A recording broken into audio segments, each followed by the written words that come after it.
الحمد لله رب العالمين والصلاة والسلام على سيد الأنبياء والمرسلين أما بعد فأعوذ بالله من الشيطان الرجيم بسم الله الرحمن الرحيم الصلاة والسلام عليك يا رسول الله وعلى آلك وأصحابك يا حبيب الله الصلاة والسلام عليك يا نبي الله وعلى آلك وأصحابك يا نور الله نويت السنة الاعتكاف. میٹھے میٹھے اسلامی بھائیوں، جب بھی مسجد میں داخل ہوا کریں احتیاط کے ساتھ اعتکاف کی نیت فرما لیا کریں کہ انشاءاللہ عز و جل جب تک مسجد میں رہیں گے دیگر عبادات کے ساتھ ساتھ اعتکاف کا ثواب بھی ملتا رہے گا. میٹھے میٹھے اسلامی بھائیوں، قریب قریب آ کر بیان کی تعظیم کی نیت سے ہو سکے تو دو زانوں بیٹھ جائیے. اگر تھک جائیں تو جس طرح آپ کو آسانی ہو اسی طرح بیٹھ کر نگاہیں نیچی کیے توجہ کے ساتھ بیان سنیے کہ لاپرواہی کے ساتھ ادھر ادھر دیکھتے ہوئے، زمین پر انگلی سے کھیلتے ہوئے لباس، بدن یا بالوں وغیرہ کو سہلاتے ہوئے سننے سے اس کی برکتیں زائل ہو جانے کا اندیشہ ہے. مدینے کے تاجدار، دو عالم کے مالک و مختار، حبیب پروردگار عز و جل و صلی اللہ تعالی علیہ وآلہ وسلم کا فرمان خوشبودار ہے کہ جس نے میری طرف محبت اور شوق کی وجہ سے ہر دن اور ہر رات میں 3 مرتبہ مجھ پر درود پاک پڑھا تو اللہ عز و جل پر حق ہے کہ اس کے اس دن اور اس رات کے گناہوں کو بخش دے. اس کی نجات ہوگی، رحمت کے ساتھ ہوگی. جو پڑھ کے مر گیا ہے صلی علی محمد، جنت مقام ہوگا، دوزخ حرام ہوگا. جنت مقام ہوگا، دوزخ حرام ہوگا. جس نے لکھا پڑھا ہے صلی علی محمد ہر درد کی دوا ہے، صلی علی محمد تعویذ ہر بلا ہے، صلی علی محمد جو درد لا دوا ہو یہ گھول کر پلا لو، کیا نسخہ شفا ہے. صلی علی محمد کانڈا بدلنے والوں، ہمراہ چلنے والوں، پڑھتے چلو روا ہے. صلی علی محمد، صلو علی الحبیب، توبو الی اللہ، استغفر اللہ، صلو علی الحبیب صلی اللہ.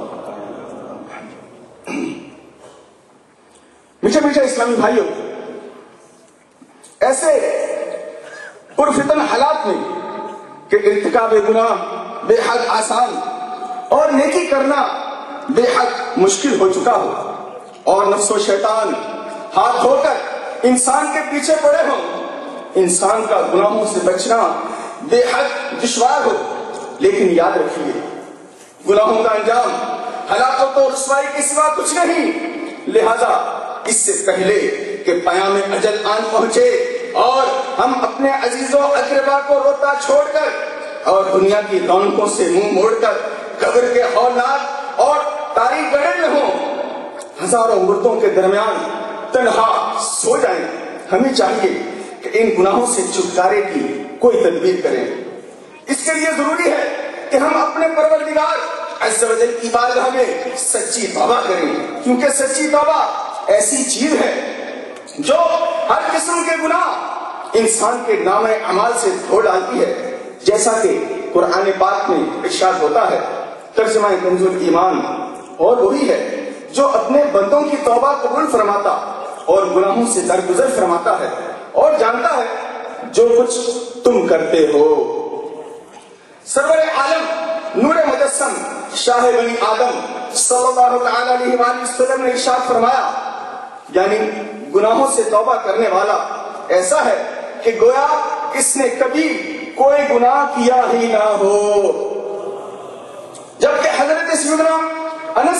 اللہ تعالی عنہ روایت کرتے ہیں کہ رسول اللہ عز و جل صلی اللہ تعالی علیہ وآلہ وسلم نے ارشاد فرمایا، اللہ تعالیٰ فرماتا ہے اے ابن آدم، تو نے جب بھی مجھے پکارا اور مجھ سے رجوع کیا، میں نے تیرے گناہوں کی بخشش کر دی اور مجھے اس کی پرواہ نہیں۔ اور اے ابن آدم، اگر تیرے گناہ آسمان تک پہنچ جائیں پھر تو مجھ سے مغفرت طلب کرے تو میں تیری بخشش کر دوں گا، اور میری ذات بے نیاز ہے۔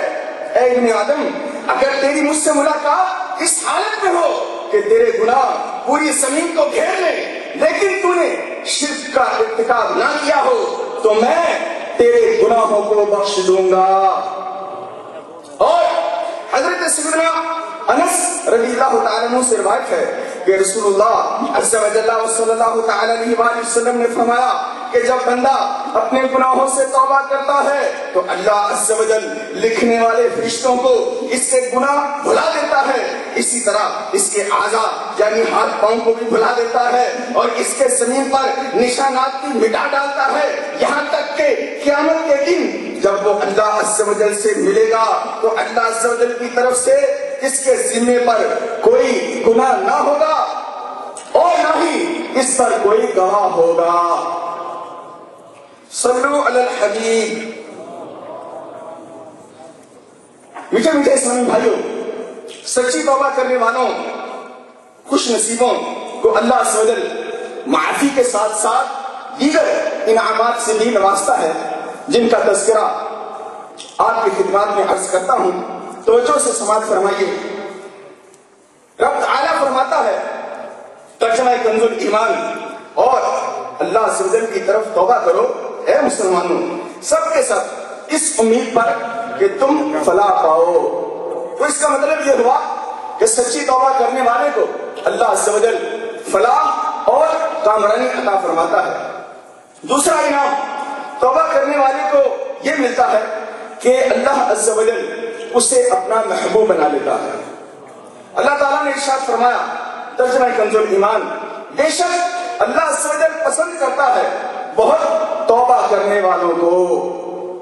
ایک اور مقام پر ارشاد فرمایا ترجمہ کنز الایمان، بے شک اللہ عز و جل پسند کرتا ہے بہت توبہ کرنے والوں کو اور پسند رکھتا ہے ستھروں کو۔